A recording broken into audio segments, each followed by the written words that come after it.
What's up, guys? This is Mike Loris, and well, look what just got either released or leaked. It's the patch notes for 6.79. This is a huge list of changes, and I have not looked through them. So we're going to be going through this together. I will offer my opinion on all of these changes, say whether or not they are going to drastically change the game, drastically change the hero, both, or if they're just minor changes. Because there are some substantial gameplay changes, not exactly like these changes, the general changes, I'm going to start with the heroes. It'll be a little bit easier to just jump in. So let's get right into it. First, we have Abaddon, who has a little bit of a base armor reduction. Miss Coil got a little bit of a nerf. Photic Shield is now dispellable. In total, I don't really think this will affect him that much. Of course, he is going to be a little bit more fragile, which is going to mean that he can't really play that huge "I'm going to always save everyone" kind of role. In pro games, mostly he's picked because of the fact that a Photic Shield can get rid of stuns and random disables and stuff like that. I don't see the nerf to base armor Miss Coil affecting him that way. It's just going to be a slight change. Still, a Photic Shield is incredibly strong. Alchemist, Chemical Rage no longer provides that huge amount of bonus HP, but instead gives you a huge amount of regen. This is actually a pretty huge change in my opinion. The regen is great, but really Chemical Rage was all about getting that additional HP, because Alchemist's strength growth, in case you haven't checked, it's pretty bad. So now Alchemist is going to have to go for something that actually gives him HP, because HP regen can only carry you so far. When there are spells flying around, you want to have some amount of HP. Alchemists are going to have to make up for that somehow, and that's going to mean that they're going to be doing less damage overall, since they, instead of having the luxury of building pure damage, getting the Abyssal, getting the Shadow Blade, they're actually going to need some HP moving forward. So I'm not sure if this is going to totally affect the effectiveness of Alchemists in pro games. Of course, pros will have to build around that. Maybe getting an armlet for Alchemist is going to be a little bit more effective. But yeah, it is going to hurt him, and whether or not it's going to hurt him substantially remains to be seen, of course, but I think it is a pretty large change. Ancient Apparition, cooldowns, Chilling buff touches, that's a pretty good change. This is a great quality of life change. As a fan of Ancient Apparition, I do like it. And then, of course, cooldowns again. Not too sure if this is going to push him over the edge. The main problem with Ancient Apparition is that he is a support without real damage. He doesn't have like a Visage Soul Assumption. He doesn't have a real disable either. So he's very, very reliant on his allies. He's pretty much never seen. This may cause him to be seen a little bit, especially with the huge reduction in cooldown of Chilling Touch, which I believe is probably his greatest asset to the team, but probably isn't going to help him that much in the pro scene. Axe, my god, that is a lot of changes. Got a little bit of AoE, duration reduced, damage reduced, movement speed increased, now dispellable. I don't know why these dispellable things are in here. It wasn't really that hard to get rid of. It's not like you're ever like, I want to purge this. I really do. Cooldowns, now hit siege units, good quality of life change. No longer goes on cooldown if it oh god, there's going to be dunks for days. That's going to be amazing. Holy crap. But it is also harder to cast. Culling speed gives you more. Applies to attack speed as well. Doesn't really matter. Okay. Culling, a lot of quality of life changes for Axe. They really, I think, want you to actually go in there and just be smashing things, as opposed because of the Berserker Call change, as well as the Counter Helix change, as opposed to like kind of poking and then being aggro with the Battle Hunger. So Battle Hunger was a very hit or miss spell. I mean, just by design, it's a hit or miss spell every time you use it. But now they're trying to encourage you to actually get into the thick of things a little bit more, and it will reward you for doing so. I think that it's pretty much just targeted as a mid-late game buff to Axe, whereas his early game was always incredibly powerful with Battle Hunger. Trying to move that along just a little bit. I don't think it's going to be too game-breaking. Batrider, base damage reduced by quite a huge amount. Wow, that is a huge amount. Vision reduced, Flaming Lasso, cast range reduced as well. Vision, I'm not too sure is a big deal. He has flying vision anyway, so 200 range versus like having flying vision, probably not going to matter, but that base damage reduction is absolutely monstrous. Hitting for 40 damage a pop that's weak. That is like Invoker's damage right now, and although Batrider does have the sticky napalm to kind of deal with that, he doesn't have Exhort to deal with that, if you know what I'm saying. So yeah, Batrider is going, I'm going to zoom, can I zoom in on this? Make this bigger? No, I'm just scrolling up, okay. Yeah, I'm just doing this in the Dota Steam thing because it's a lot easier to record. This is going to hurt Batrider a huge amount. His lane control now is not nearly where it was. That's a whole 10 points of base damage nerf. That is a monstrous change. Batrider still is going to be seen possibly in the jungle. He could still jungle very efficiently. These changes have not affected that. Well, I guess they have a little bit in clearing the easy camps, but they have done very little to affect that. So we'll probably still be seeing Batriders. Batrider crushing people in lane. Don't get your hopes up anymore, because 10 damage is substantial. He's going to need to be pooled. It's definitely not going to be as easy for Batrider to crush a lane. Let's just say that. Beastmaster, Inner Beast AoE reduced from something to something, attack speed rescaled, you get a little bit more at the end. Call of the Wild, now has 2 abilities for summoning each unit independently, that's convenient. Call of the Wild, mana cost reduced from 25 to 15, so I guess it's like 15 and 15, so it's 5 mana for both of them. And cast point is gonna, okay. That is definitely a quality of life improvement for the Beastmaster. The AoE Inner Beast, not really going to matter too much. I mean, just a little bit nerf, but a little bit late game buff. In the end, it's probably not going to be a huge deal. Summoning 2 units independently. In the thick of battle, you're definitely going to want to summon the Boar. Other than that, you're going to want to summon the Hawk. It was never a huge problem. I mean, Beastmaster doesn't exactly have the deepest mana pool, but 25 mana to summon both units, it wasn't that big a deal. It's definitely going to be convenient to save a little bit of mana and only summon what you actually need to be summoned. But is it a huge change? I really don't think it is, because even if you just, right now, if you press Call of the Wild and you want the Hawk, you send the Hawk to where you want it, and then you have the Boar stick with you. It's a little bit more damage, it has a slow, an emergency slow, and you won't have to deal with another 0.3 cast point if you wanted to get that Boar, if you didn't have it already. So yeah, I think it's going to be a convenience, but it's not going to be a huge deal. Bloodseeker, movement speed reduced. Thirst is now global instead of 6,000 range. Is that... Okay. Okay, that's interesting.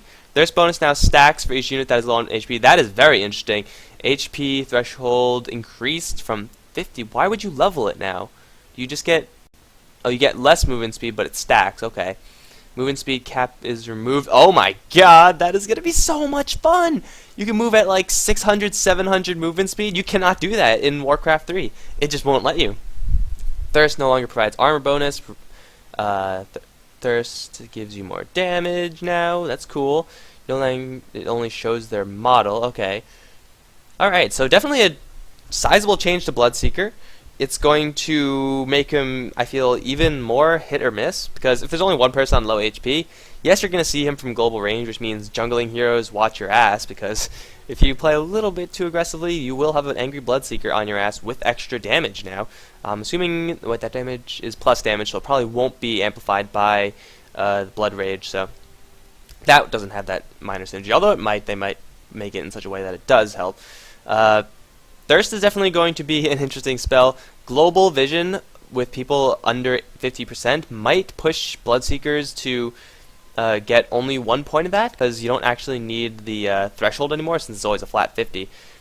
Still, the Bloodseeker problem is, I would say, the fact that if you want to pick a Bloodseeker in pro game, although he has been seen sometimes, mostly to dispel things with his silence. I'm not entirely sure. There's a lot of things going on right here. It's a pretty large just gameplay change from the Bloodseeker. Still teleportation scrolls, and that's pretty much it. So yeah, I'm not convinced that this is huge. It probably won't push him up into pro status. I'm sure pros will experiment with him, but it will provide him a different gameplay. It's not better, it's not worse, I don't think. I think it's just different. Base agility increase, so that's a good amount of agility. Drunken Haze affects 200 AoE. 200 AoE is not that huge, although that is sometimes going to be very, very nice.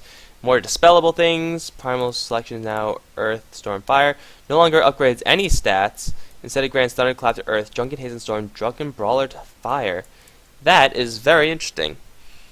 Having Thunderclap on the Earth Panda is definitely a very large deal. You get an entire extra nuke. Drunken Haze is also pretty interesting. This is, I would say, an attempt at quality of life improvement on the Brewmaster. Just having all these spells always available to you is definitely nice, but losing the stats, the cooldown, and all that stuff that's a big deal. You want to make your spirits stronger by purchasing that item so that they could tank more, so that they could just do more damage. If they have BKBs, it's wouldn't have matter as much. You can't throw the rock at them, but you could still hit them for a good amount of damage. Now, you're not really getting that much. So I think this is an attempted buff, although I'm not convinced that this is entirely useful. But Brewmaster, again, hasn't really been seen for quite a while, so, and I'm sure my micro, I know my micro isn't the best, so I bet I can't make full use of this, but having a Boulder and then a Thunderclap, that's still a lot of damage. Thunderclap is a pretty insane spell as far as damage output is concerned. And Storm, now taking the full on, I'm going to disable you. You could Cyclone someone up into the air. You could haze the other guy, and then Drunken Brawler, your Fire Guy is always going to be just right-clicking. You don't even have to control him, really. Moving on to the Bristleback. Attack point improved. More dispellable things. Cast point improved. That's actually pretty nice. Warpath max stacked. More path duration increase, so a whole slew of buffs on Bristleback. I do think that Bristleback is a hero that can make a competitive environment if you find the right way to lane him. These small bumps may not necessarily solve the problem of Bristleback, which is the fact that he is very difficult to lane with, and that he is kind of hit or miss. He will sometimes do a lot of damage. He will oftentimes not do not nearly enough damage. But maybe these small bumps will push him to the point where we will see him as a fringe pick. Broodmother, AoE, I guess that means the webs are bigger. Cast range increased, that's very nice. No longer destroys trees, but you have completely unobstructed movement when in the web. Remove buffer time when leaving web. You mean lose your movement. Okay. So that is going to make things very interesting. Broodmother can now strategically place webs on cliffs. She could put it right over the trees, and that makes it very, very difficult to catch her. Broodmother is going to be such a hassle to deal with, because even though you have True Sight, you can't actually reach her when she's in the trees. It's going to be very frustrating. So I don't know if that's going to push her back into the pro scene. I certainly hope not. Broodmother is just such a bad hero to watch. Like, it's just not a good hero to have in the pro scene, in my opinion, just by design. It's not... She may be powerful, but it's not something that people want to watch. It's just very annoying to watch. The Spiderlings still are going to give that extra gold, so now Broodmother is just going to have a much, much easier time in lane. In pubs, this is going to be the most horrible thing of all time. Keep in mind that this entire list, I'm assuming, is official. It could be wrong for whatever reason, but it's on the dev site, so I'm assuming it's correct. Stampede slow duration, you get... What? Stampede slow duration increase from 1.25. An extra 0.25 slow, not going to matter, are now inversely related. So I guess that guarantees you something. Chaos Knight is going to get a little bit more consistent now. If you get a 4-second stun, I'm assuming you're going to get the low end of the damage, and if you get low end on the stun, you get high end on damage. It'll make it more consistent. Not too sure if it's going to matter all that much. Now, Dispellable, that might come in handy on occasion, although really how many things do you dispel? You actually dispel things. I guess Abaddon, you have his Aphotic Shield. You could dispel an enemy's Test of Faith by putting a shield on. I don't know. Cooldown, not really going to matter. Chen is still going to be seen. 20-second cooldown, not going to matter. It just drops in the bucket. Clinks, Searing Arrow, damage increased, mana cost increased, no longer blocked by magic immunity. That makes sense. Searing Arrows is physical damage. If you're magic immune, who cares? It's physical. It's fire, right? And they're arrows, so they're just hot arrows. More mana, more damage is still going to be a terror in public games, even more so now. You're going to be rushing an Orchid if you're picking Clinks in a competitive game, or if you're picking Clinks in a public game. The mana cost 2 per is not really going to matter compared to the monstrous 10 damage you're getting, so a pretty substantial buff to Clinks right here. He is still seen in pro games. I think this might push him to be seen a little bit more, so we might be seeing a couple more aggressive tri-lanes in the near future. Destroy trees and AoE, not a big deal. Freezing Field, AoE slow. Freezing Field Scepter, AoE slow. So you get a little bit more attack speed slow. Again, not a big deal since CM is, unless you're left unattended, you're going to be wrecking anyone anyway. The attack speed really isn't going to make that much of a difference. Cooldown increase. 4 seconds, I don't think that's really going to hurt Darkseer too much. That just means you can't randomly vacuum creeps to farm them. So what? So I don't think that's going to really affect Darkseer that much. Moving on to Dazzle. Well, we're really moving along here, but there's still a large list to be had. I might break this up in 2 parts. Heroes, items, and then gameplay, perhaps, or general, whatever. Alright, moving on. Weave duration rescaled from something, something, something. Armor rescaled from 1 to... Okay, so Weave late game is going to get a lot stronger. Damage increased. 7 seconds worth. I'm not too sure what's going on here. Wow, that's a lot of numbers. I don't know if I want to read all that, guys. Slow target by 3 seconds. Slow target 1 second. Okay. Okay, so they're basically just redistributing the amount of stun and slow, making poison touch a little bit more consistent, I would say. I still don't think that Dazzle is going to be picked up just because he needs so many levels. However, having a 3 second slow at level 1 is not bad. So we might be seeing a couple pros experiment with this just a little bit, but still he needs a lot of levels if you want to get the full effectiveness out of this hero. So yeah, that is that. Death Prophet, minor increase of damage. Her pushing is going to get a lot better, but still the problems remain, so not going to be a huge deal. It's just a small bump there. Glimpse cooldown reduced from 60 to 65, so yeah, more reason to max out Glimpse. If you're not maxing out Glimpse already, then you're probably doing it wrong. Max out Glimpse unless you're up against a situation where you have to be defensive, in which case you want to get more of that Thunder Strike thing. Static Storm, AoE increase, max damage increase, Aghanim's Scepter now silenced items lasts for an extra 2 seconds. This is a pretty substantial Aghanim's upgrade, but it's kind of along the same lines as the old Ancient Apparition Aghanim Scepter upgrade. It's kick-ass. Silencing items is a huge deal, but when are you ever going to get an Aghanim Scepter on Disruptor? It's rarely going to happen. So just small bumps for the Disruptor. He has been kind of in and out of the pro scene. We might be seeing a little bit more because his Static Storm, I feel like it always should have been doing more damage. It just looks like a spell that should be doing damage. So it's going to be a pretty nice buff for him. Doom cooldown reduced from 110 to 100. Now removes positive buffs on the target before applying the debuff. And AoE requirements increase, so pretty much, yeah, you're always going to be chasing them.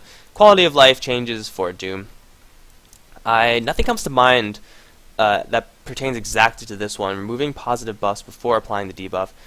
I guess that would mean that you could get rid of stuff like Repel and stuff like that. Maybe it would... Will it eat your BKB? It might eat your BKB. If it eats your BKB, that would be huge. Because BKB before, if you had that up, you wouldn't be taking any damage from it, and you'd be fine until your BKB wore off. But now, I don't know. I don't know what exactly this means, so I can't really say for sure how large of an impact it's going to have. So my apologies. Precision Aura no longer affects creeps. Damage ratio increased from something to 36%. Can manually cast to affect creeps globally for 30 seconds. Okay, that's pretty cool. 120 seconds is a long cooldown, but you get a little bit more damage on those creeps. Marksmanship attribute negation AoE increased from 475 to 400. This is like the largest problem with Drow, is that once you get anyone up into her face, she does pretty much no damage. She loses her ultimate. I mean, not like loses, but yeah, her ultimate pretty much goes down the tank. And although this will kind of help her by having, in general, more damage and, you know, being a pseudo-global hero, I wouldn't get my hopes up. Fisher, range increased, Enchant Totem damage increased as well. Not a huge change. Carry Earthshaker, new thing? Carry Earthshaker? Maybe? No, maybe not. Okay, that's cool. A lot more than I thought. Maybe I should just use the mouse wheel from now on. Elder Titan, Astral Spirit damage reduced from 120. That's actually a 40 damage hit on all levels. That's pretty substantial. The Spirit has really always done a lot of damage, especially with the kind of new trend of foregoing the Stomp completely and going for the Spirit and going for Natural Order. This is kind of going to force you to go to Natural Order unless you just want Spirit as pure setup. Elder Titan, though, a great strength of him is that Natural Order affects your allies' stuff as well. So this, although it's going to be a personal nerf to him, shouldn't really affect Elder Titan's strength in the pro scene. You're still probably going to see him quite a bit. Midnight Pulse, they're trying to make it good. Add Midnight Pulse damage to your black hole. This damage stacks with Midnight Pulse. Okay, that is an Aghanim Scepter upgrade right there, let me tell you. Because the problem with Enigma, or no, not the problem with Enigma, the problem with Midnight Pulse is that when you're Enigma, you're always kind of on the side. You're like, should I jump in now? I could get 2 with the black hole. Maybe I should wait, get 3 or 4. And you jump in, you black hole, and then you're like, hell yeah, I got it. You take your hands off the keyboard, you clap for yourself, everything's great until it runs out, and then you get killed. You never really have a chance to lay down the Midnight Pulse unless you do it beforehand, and that requires a lot of baiting, a lot of positioning, like a Blink Dagger and a Force Staff. But adding this is pretty substantial because Enigma, although he is kind of a supporty 4-position hero, he always finds himself with a lot of gold. That's why you see mechs on Enigma. That's why you see Blink Daggers on Enigma, because with those Eidolons, he can jungle very quickly. He could push the wave, creep wave very quickly. He typically is a hero that does find himself with a good amount of gold. So this Aghanim Scepter upgrade is actually a possible upgrade. Like, it's actually an achievable item for him. And adding that much percentage damage to Black Hole with the Aghanim Scepter upgrade is huge. I'm going to say that Enigma is, I don't know, I don't want to say that he's going to be seen a whole lot now in pro games, but this is definitely a substantial upgrade to the Enigma. I would be prepared for a little bit more Enigma in your future. Just a little bit more, because Midnight Pulse does a lot of damage if you keep them there. And Black Hole guarantees that they're there, so that's pretty cool. Enigma getting a pretty substantial buff there. Enchantress, Untouchable attack speed slow increased. Untouchable is always annoying, although I don't think this is going to really mean that much. Once you hit level 4 Untouchable, the difference between 110 and 120 is probably going to not be noticed at all. Faceless Void, Time Walk Slow rescaled up to 50% from 25. So yeah, you get a little bit more at high levels and more encouragement to level that earlier on. A little bit more Chronosphere AoE, not going to be a huge deal. Agility reduced from, wow, that agility just got thrashed. 20 plus 2.4 to 15 plus 1.4. I believe there is a gameplay change. I'm going to just scroll up really quickly to check something, because this is probably something I'm going to have to mention later. Maybe this isn't. There we go. No longer orb attack while attack restricted. So that's definitely a thing. That means you cannot. Where am I? I should have highlighted. No, I re-highlighted. Agility. That is going to mean that his armor is going to be a lot lower, which is of course going to make him a lot more vulnerable to physical attacks.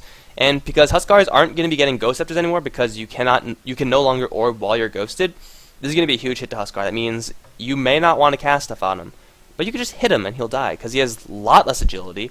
He won't be going Ghost Scepter, so he'll have to be going for some sort of early armor in order to mitigate that fact. Huskar pretty much got thrashed by this patch. He's still very powerful in pubs just because of the fact that you can annihilate a lane with Burning Spears, but mid-game, late-game, when you could actually focus the Huskar, it's going to be a lot easier to do so. EMP restores Invoker 50% of the mana drains for heroes. That's actually pretty cool. Invoke max spells rescaled from 1 to 2. Oh my god, you get level 1 Invoke and you're like, yo, I'm going to cast Cold Snap and Sunstrike. EMP change is not a big deal. Invoker, he is mana stress, but usually with Wex you don't really need to cast that many spells unless you have an Aghanim Scepter, which later on may come into play, but I don't really think that EMP change is very huge. Doesn't really make much sense. Like Electromagnetic Pulse giving mana to Invoker. I guess Invoker creates an EMP, so kind of common sense is thrown out the window. But max spells increased to 2 at level 1. It's still a very long cooldown, but having Cold Snap and Sunstrike or Tornado, EMP, Cold Snap, any of those spells at the same time from level 1 is going to be pretty substantial. That means, of course, you could hold those two spells. Let's say if you're going for an Exort Invoker, you could hold Cold Snap, you could hold Sunstrike, and then you could quickly cycle out to Forge Spirits or Ice Wall or something like that. That means you have an entire different spell available to you early on. He still is not the strongest lane controller, but it's definitely going to be a sizable upgrade in pubs. Might even push him back into the pro scene. He's kind of being experimented with a little bit. I've seen him a couple games recently, but compared to other mid heroes, I don't know if this will push him over. Tether now does that's going to be huge actually for Wisp. The thing about Wisp is that his power comes from the fact that once there's Wisp in the game, you have to play the game differently. You have to watch your ass. You have to be always careful of your positioning. But not having a stun means that the Wisp is pretty much not as threatening in the fact that if you mess up with your kind of new gameplay in your head, if you kind of forget that there's a Wisp on the other end, you're not punished as much because you won't be able to move, but you could still teleport away. And if he doesn't have a good partner with him, then once you see that relocate coming in, you teleport, you jam that button, and then you get out of there. So Wisp. In pro games, this is going to matter, but the gameplay difference is really what's going to matter the most for quite a while. So it's going to be, it is a nerf to Wisp, don't get me wrong, but it is going to be a very situational nerf to Wisp. He's still going to be seen in pro games, is what I really want to get out of there. Liquid Fire is now a castable attack orb.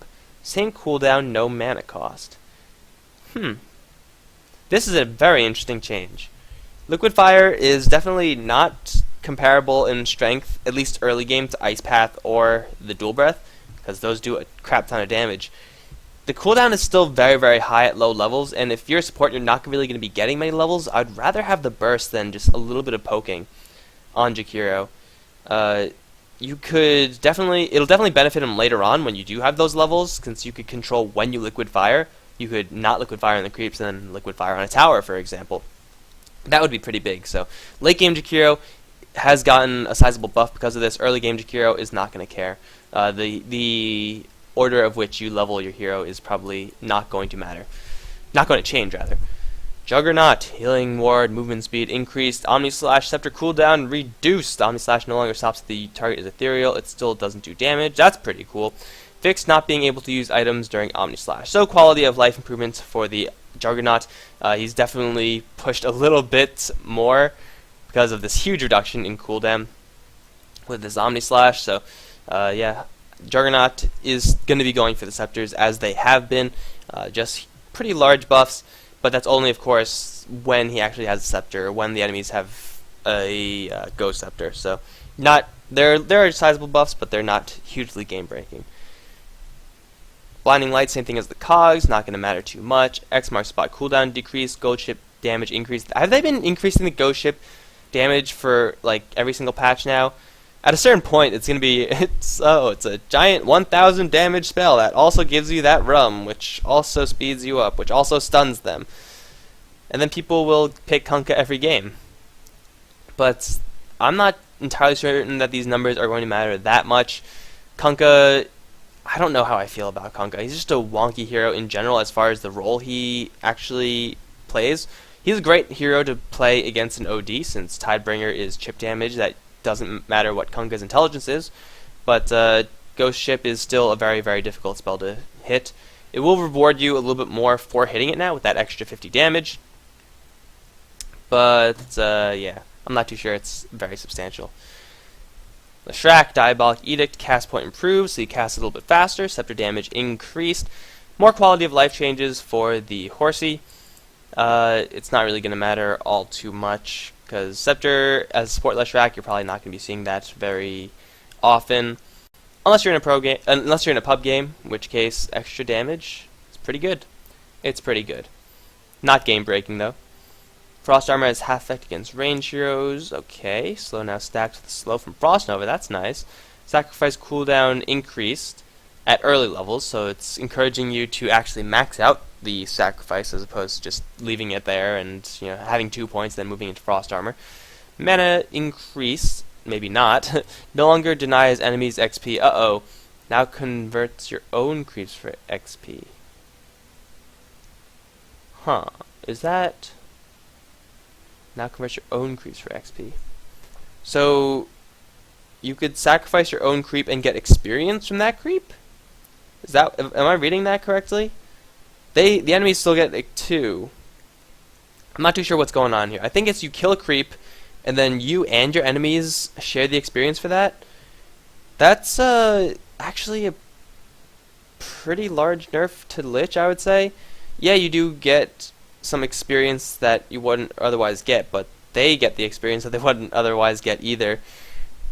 Maybe, and they get more because they're probably going to have a 1v something lane, whereas Lich is probably going to be with someone. They probably get more experience than you do. I'm not too sure if this is a great change. I mean, if you sacrifice things in the lane while you're just walking around, that's fantastic. You get a free however much experience you get from creeps, that amount of experience every however often now, cooldown like 20 seconds if you max it out. And that's fantastic for Lich, but in lane, Lich's strength came from the fact that he could deny the enemy's experience. And now that you can't, I don't know if his strength is all there. Rage cooldown increased from 17 to 19. Open wounds and infest cast points reduced. No, increased, rather. From 0.1 to 0.2. 0.01 to 0.2, rather. So slowly they're starting to nerf the Lifestealer.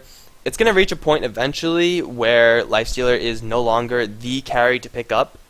The Rise of Naga Siren is kind of hearkening towards that, but I don't know if these are going to push them there. But they are going to... They have been slowly nerfing the Lifestealer, like with the Open Wounds cast range nerf from last time, stuff like that. So they're slowly working on the Lifestealer. Eventually, he'll reach the point where pros say, okay, he's no longer this godly hero carry that we want him to be, but I'm not sure if this is that time. Attack range increased. Wow, Lena's going to have a lot of poking range. Shouldn't matter too much in the long grand scheme of things.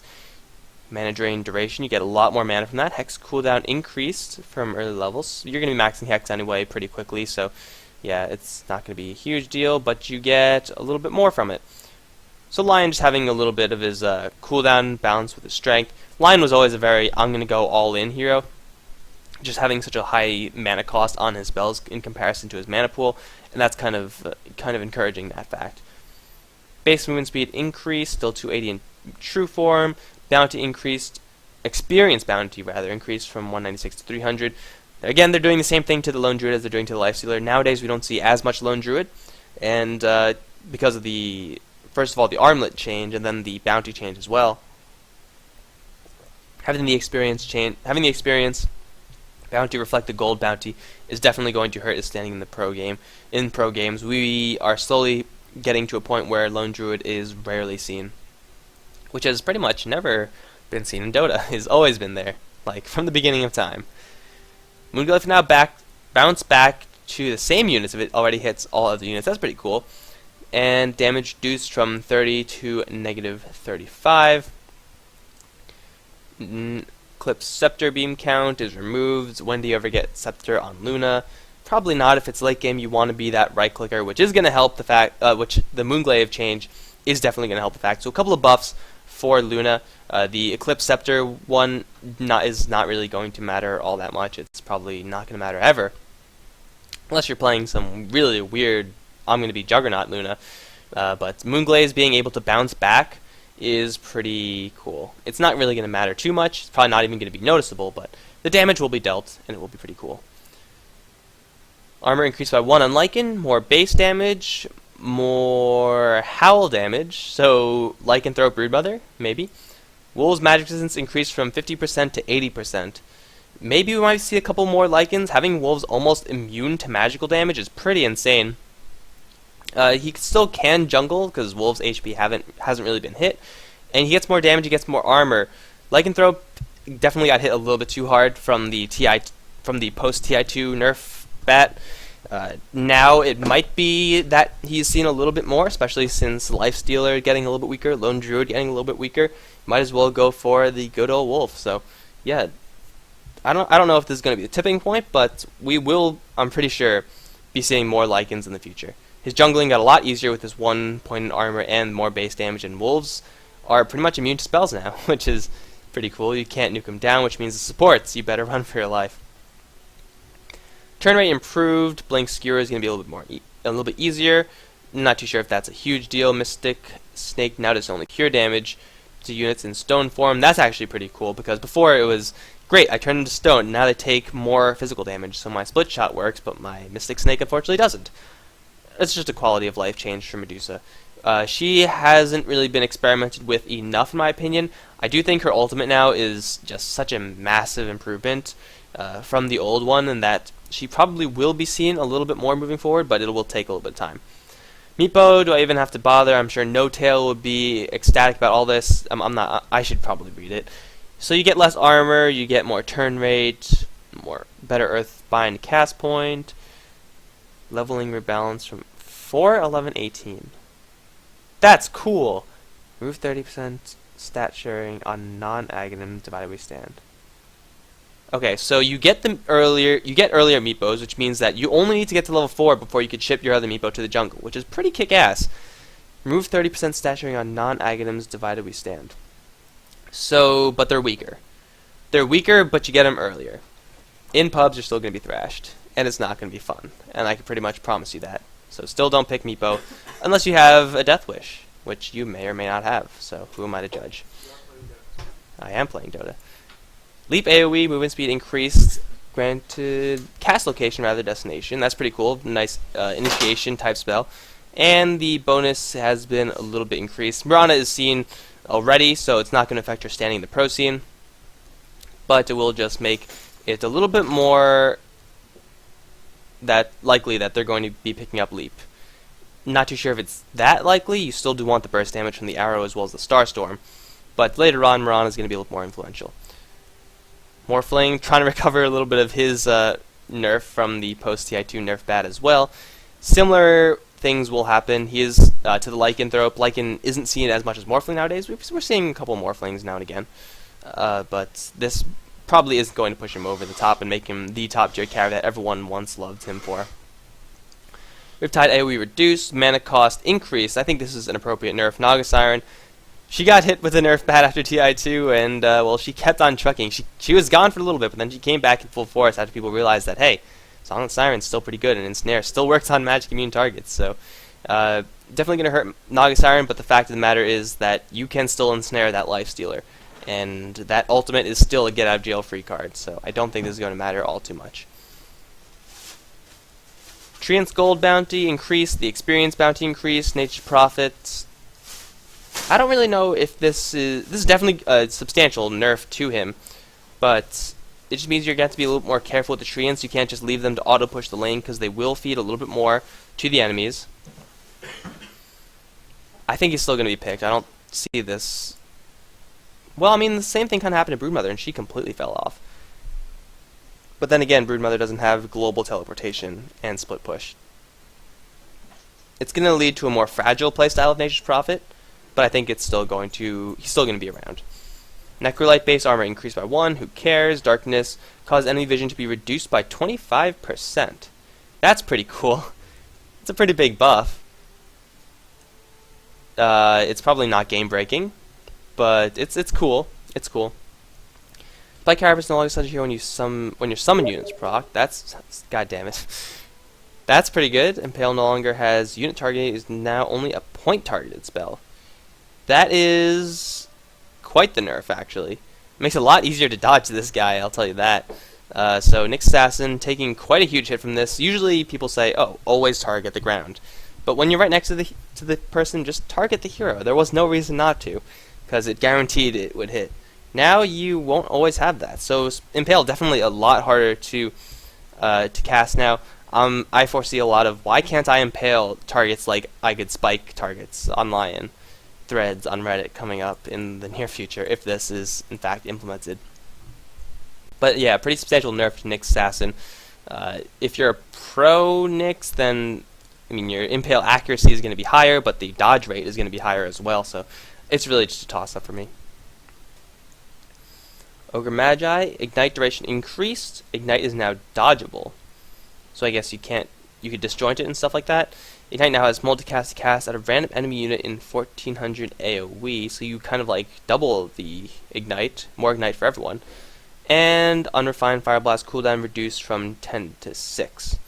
Still an RNG hero, and I still think that that's probably the main reason why people don't get him, and when people do pick him up, they go for Fire Blast as well as Bloodlust, because the movement speed early on is fantastic. Duration might encourage you to go for Ignite, and it's definitely what you see in pub games, because more damage equals more kills. And having a multicast onto another... I don't know if that multicast thing is too huge.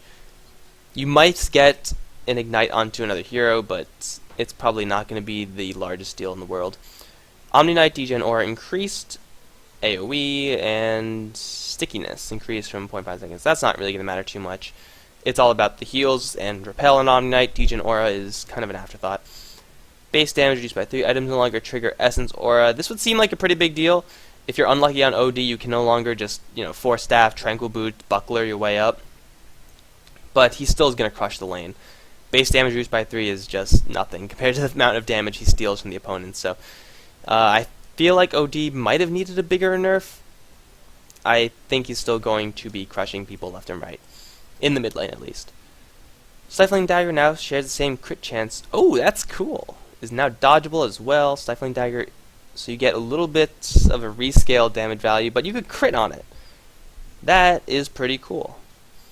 That is a pretty large buff, I'd say, even though you lose 20 flat damage. Being able to crit on Stifling Dagger and deal, what, like 4 times the damage at level 3? That's a lot of damage. Holy crap, that's a lot of damage. This is a huge amount of damage. PA is going to be dishing damage like nobody's business. Holy crap. Yeah, you lose 20 flat damage when you don't crit, but when you do crit, it's going to hurt. That is just monstrous damage. I think she might even see some pro play from this. I mean, Loda loves playing Phantom Assassin. We've seen Alliance run her multiple times. And now having a crit on a 180 damage nuke? Yeah, yes please, sign me up. Please, for the love of God, sign me up. Phantom Lancer, Spirit Lance is now dodgeable, more nerfs for him, but that was never really a huge point. Pudge can now use Blink Dagger. It was about time they fixed that. If you hook me into an Path of the Ledge, the game grants me oh, too bad, you hooked him into an Path of the Play, so you get 5 seconds get out of jail free card. Magic resistance reduced, strength multiplier increased, so just open up the possibility of Blink Dagger on Pudge, which before was used so that you can't blink into trees and then hook people and then get them trapped. But now you could have Force Staff and done that, so it's about time that they change this. Really, these changes for Pudge are not really going to matter all too much. Flesh Heap, magic damage reduction reduced.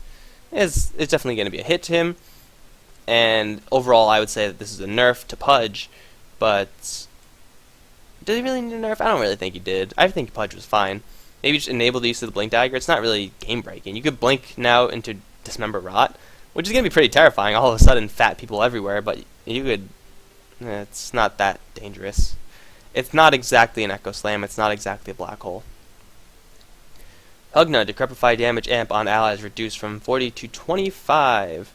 Okay, that's pretty cool. And, okay, so you get more value when you cast it on your allies or enemies. Another ward now requires 3 hits to kill instead of HP. Heroes hurt for 1, others for 0.25. Okay. So supports are going to be a lot easier, have a lot easier time killing the Nether Wards, and Life Gem restores mana if it tries to heal you while you are full HP when targeting heroes. That's probably not really going to be used all that much, although it is a cool concept. Decrepify change definitely is pretty cool, making so that you don't punish your allies as much and you punish your enemies even more. In general, I think the Nether Ward change is pretty substantial as a nerf to him. A late game, I guess it's kind of a buff. It'll force the carry to hit it because he has a lot more attack speed. But yeah, Pugda probably still not going to see it, and if he is, he's still going to be that very fringe hero. Shadow Strike mana cost rescaled. That's not a huge deal. It's going to prevent you from getting a couple levels of it and getting 1 level of it and just holding on to it. So don't really think that's going to affect her that much. She's still going to dominate mid lanes. Cast range increase. That's pretty useful. Is no longer revealed permanent invisibility when he casts spells or uses items. When he starts to attack at a blink shot. Oh, so you could just drop smoke screen and run. That's amazingly useful. That's a pretty substantial buff to him. So you could just... Could you blink strike and... when he starts his attack and blink strike, that means you could blink strike purely to escape. Or purely to move around. And they won't see you. I don't think that's going to be as large of a deal as being able to randomly lay down smoke and not attack. So if you're at 1 HP, you could just drop a smoke screen and just keep on running without worrying about auto attack, which is pretty damn cool.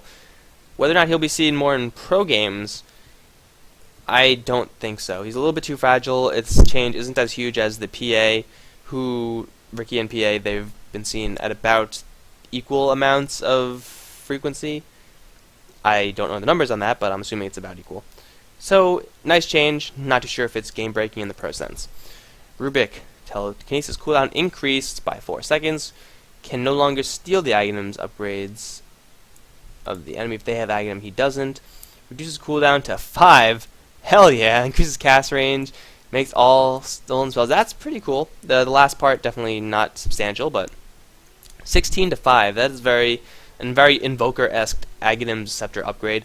Rubik though still is a very poor hero, so getting Aghanims at all is kind of a stretch, although having 5-second spell steal is pretty damn huge. You could steal a good, well, obviously 3 more spells than you would be able to otherwise.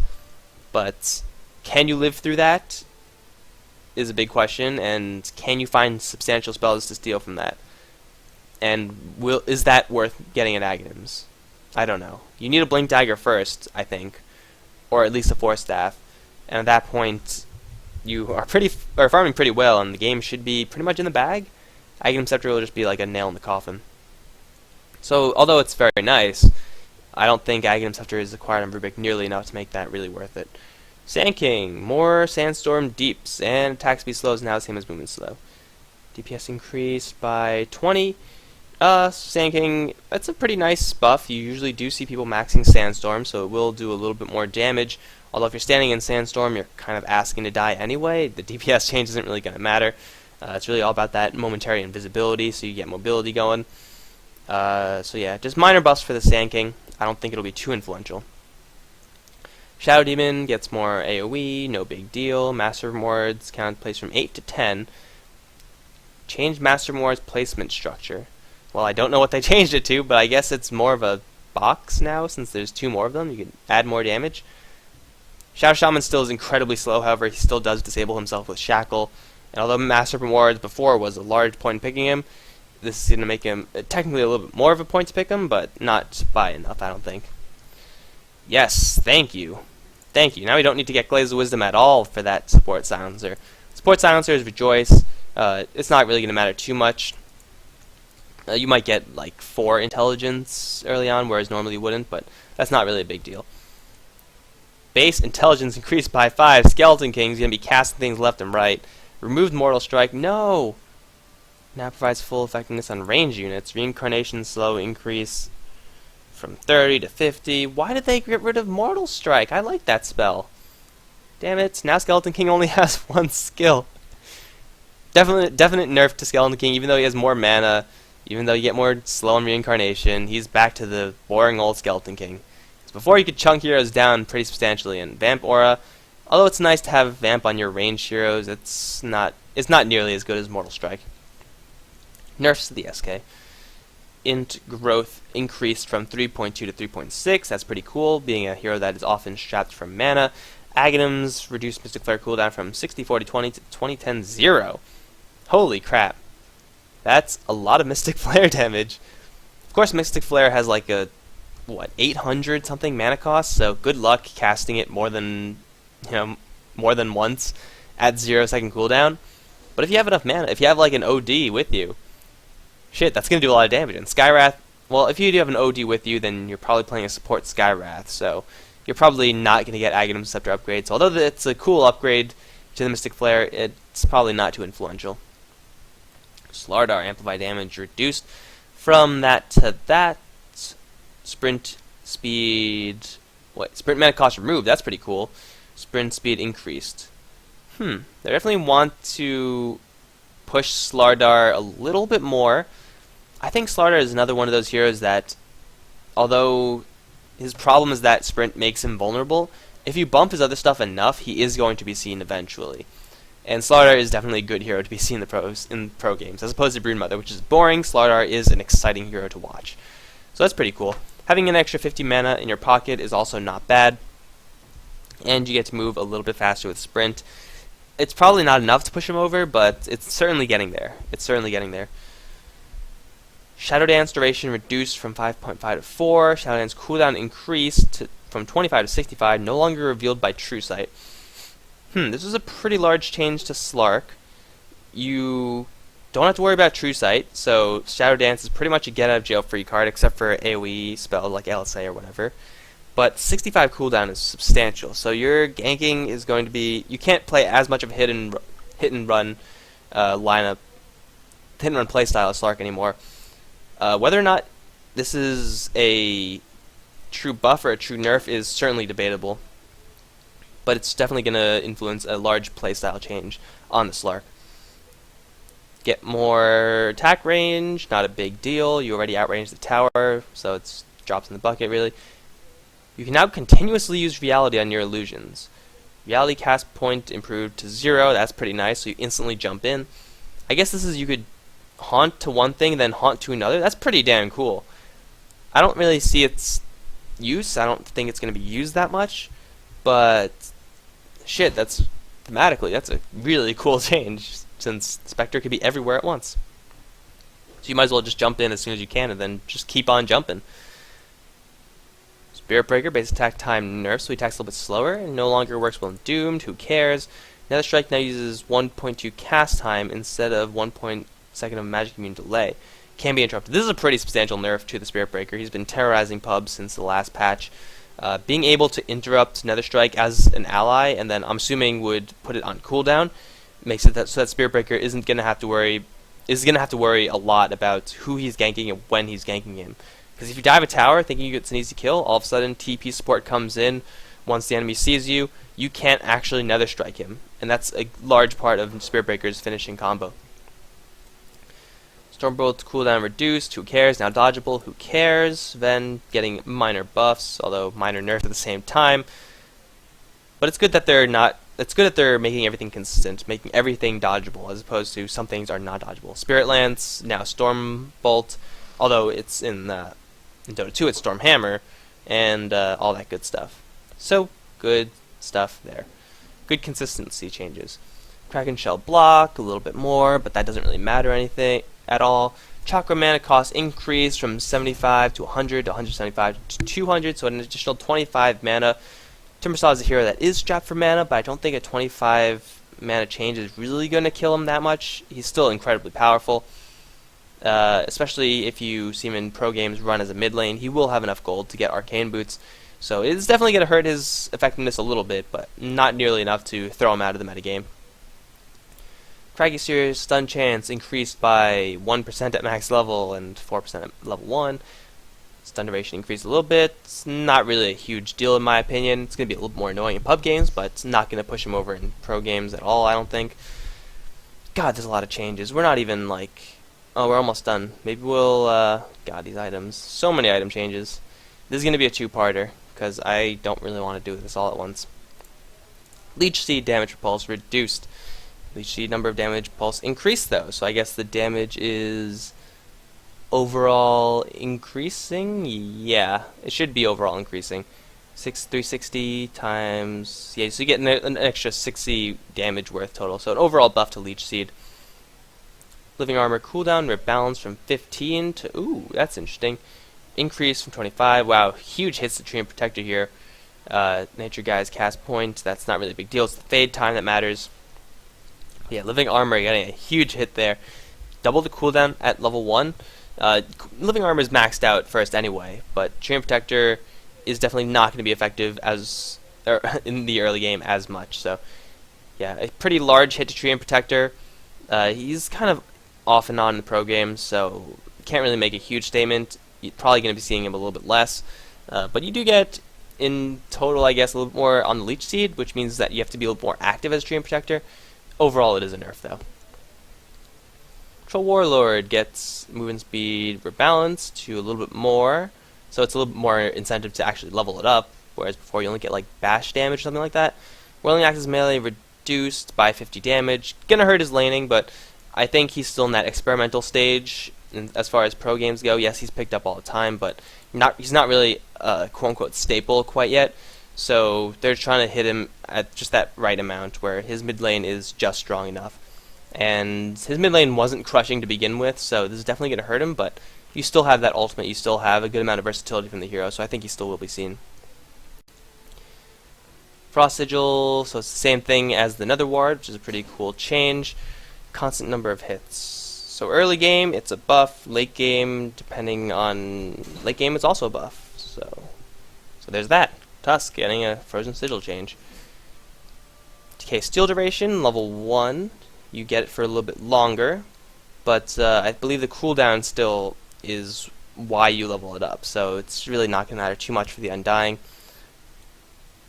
Vengeful Spirit, same thing happening to her as did Pudge. Blink Dagger you could use, but it's really not going to matter too much. I guess if you're really fast, you could blink and then you could swap and then blink out, which is pretty ridiculous, but you'd have to be incredibly quick. We might see it from time to time. Vengeful Spirit is not a stranger to pro games. Thank you. Poison Nova no longer ignores invisible units, which never made sense to me. If you're spewing poison everywhere, it doesn't really matter if you see them or not. Venomous Gale, the same thing. Get a little bit more... Wait. Venomous Gale, damage over time rebalanced to 0? 0 damage over time. That is so weird to see. That's just so weird. Poison Sting damage, duration rather, increase.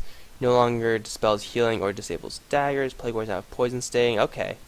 Plague Ward's bounty increased, however, by 10 gold at level 4. Definitely provides more incentive to get Venomous Gale, kind of making Venomancer more of a versatile hero. You don't always go for Plague Wards and then Poison Sting Gale. You actually need to get Gale for some damage over time or something like that. Although you usually get it for the slow, so I guess that's not really a fair point.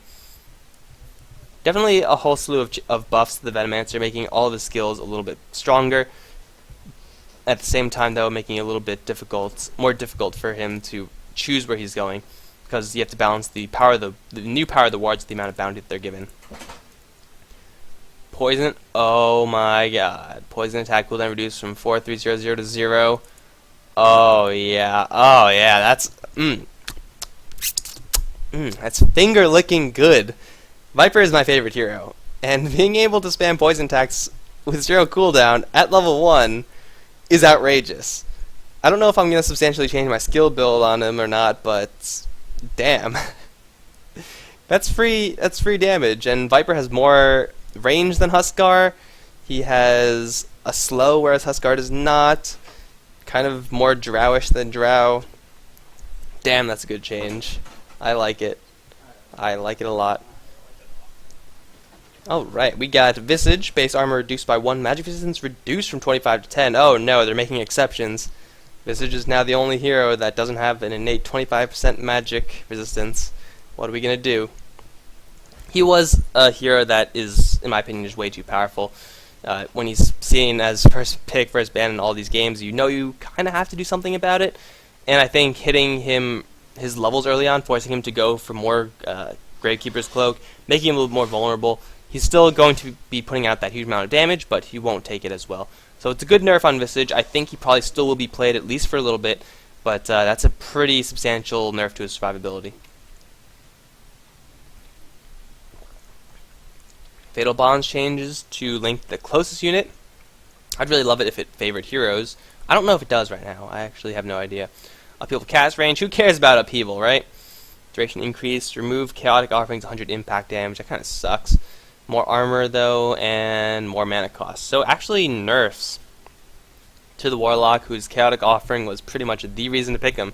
Losing the 100 damage isn't that much, making the Golem a little bit stronger in exchange, but really if they're focusing down the Golem, then you have already either lost or and then you've already lost the team fight. So really, once they have the Golem on the floor, if they don't have a good way of dealing with it through Purge or whatever, then the extra armor, in my opinion, probably isn't going to matter too much.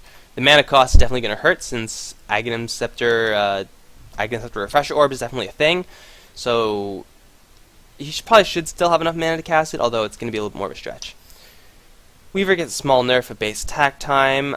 I don't know how this affects the math, but it will affect him a little bit. I don't think it's enough. It doesn't seem like enough, although 0.1 base attack time could be huge. Focus Fire remains sticky. That's a great change to Winterminer. A huge quality of life change. Focus Fire was always a really wonky spell for me, but now you might actually want to cast it. You could actually cast it on someone and then run away.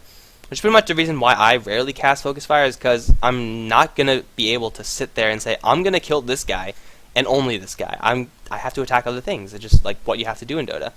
But now it's worth casting. You drop it on the person with the biggest threat. If they force you back, you could hit someone else, and then all of a sudden, if you find yourself with a little bit of free time, you could resume that Focus Fire. So, Windrunner actually gaining a usable ultimate. Who could have seen that one coming? Last but not least, we have Witch Doctor, who got more cast range on the Death Ward, more restoration AoE. That's a pretty large change as well. 150 range is nothing to sneeze at. And reduced mana cost. Wait, 50% of the heal amount. I don't know what that means, but I guess it's just cheaper in general. And now last fasting illusion. So they're definitely pumping up Voodoo Restoration. I don't know if that's the correct way to really fix Witch Doctor. You need Paralyzing Cast to be a little bit more consistent on all levels, and that's not the way to do it. So that's going to wrap up the heroes. There's a lot of item changes. I don't know if I really want to go over that right now, and there's a lot of gameplay changes as well. So I'm just going to cut this video and maybe take care of the rest of it at a later date. Maybe in one video, just the rest of this. So you can update this, you can upload this, and then probably you'll see another one very shortly. So thanks for listening, guys. Let me know what your thoughts are on the most recent patch changes. Let me know if I overlooked something huge that didn't cross my mind, which is possible since I did not read anything on the top here. So leave your comments down below. I hope you enjoyed my analysis. Hope you agreed with most of what I said. And if you didn't, then please let me know why. So that's going to be it. Look forward to the general changes and the item changes in an additional video. GG.